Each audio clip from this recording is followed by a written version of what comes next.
এই সোমবারে আমার নবী জন্মগ্রহণ করেছেন। রাসূল বলেন, জন্মদিবস যদি পালন করতে হয় কেক কেটে নয়, জন্মদিবস যদি পালন করতে হয় অনুষ্ঠান করে নয়। রাসূল 1400 বছর আগে ডিক্লার দিয়েছেন, জন্মদিবস পালন করতে হবে। তুমি যেই দিনে জন্মগ্রহণ করেছ ওই দিনে শুকরিয়া করতে হলে একটা রোজা পালন করো। সুবহানাল্লাহ বলেন না? অনেকের প্রশ্ন আছে, এটা আমাদের প্রশ্ন। সোমবারে রোজা পালন করার প্রতি সপ্তাহে বৃহস্পতিবারে করেন, আর জুমার মানে রাসূল কেন থাকেন নাই, নির্দেশ দেন নাই? গুরুত্বপূর্ণ কারণ হলে জুমার দিন শ্রদ্ধা করতে হবে, শক্তির প্রয়োজন আছে না নাই? জুমার দিন বয়ান করতে হবে, শক্তির প্রয়োজন আছে না নাই? জুমার দিন রাসূল পাকের কাছে অনেক মেহমান আসবেন, মেহমানদারি করতে হবে। এখন রাসূল যদি নিজে রোজা থাকেন, মেহমানদারি করতে গিয়ে মনে কষ্ট আসবে। রাসূল আমাদের সাথে খানা খাইলাম, মনে কষ্ট হবে, মেহমানরা কষ্ট হবে। এই জন্য মানুষের মন জয় করার জন্য রাসূল জুমার দিনে রোজা রাখার কোন সুন্নত বলেন নাই, সোমবারের কথা বলেছেন। আল্লাহর হাবিবের কাছে প্রশ্ন করা হবে, ইয়া রাসূলুল্লাহ, প্রত্যেক সোমবারে আপনি কেন রোজা পালন করেন? আল্লাহর হাবিব সাল্লাল্লাহু আলাইহি ওয়াসাল্লাম বলেন, ও আমার সাহাবায়ে কেরাম, প্রতি সোমবারে নফল রোজা থাকার পিছনে কারণ হলো আমি রাসূল আমি নিজের জন্মদিবস পালন করি।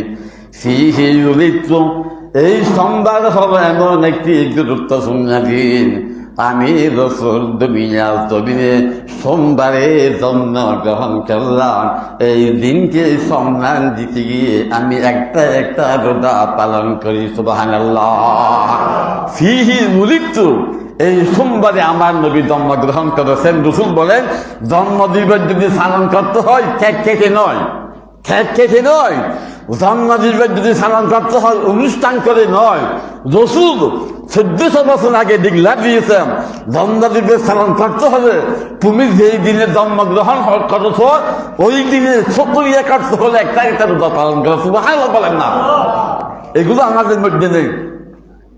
একটা কেকের দাম 10,000 টাকা, একটা কেকের দাম 5,000 টাকা। জন্মদিবস নিয়ে কত আকাঙ্ক, যারা বড় মানুষ, খুশিওয়ালা মানুষ, হ্যাপি বার্থডে একটা ইংরেজি লেখে, লাভ চিহ্ন দিয়ে, কিছু বন্ধু বান্ধবকে দাওয়াত দিয়ে, কেক কাটা দিয়ে একটা একটা উৎসব। এটা কোনো কোরআন সুন্নাহর খাসে বা খাসেও নাই। রাসূল বলেন, ফিহি উলিদতু, আমি সোমবারে জন্মগ্রহণ, এই সোমবারে মৃত্যু পর্যন্ত রোজা থাকবে। সুবহানাল্লাহ।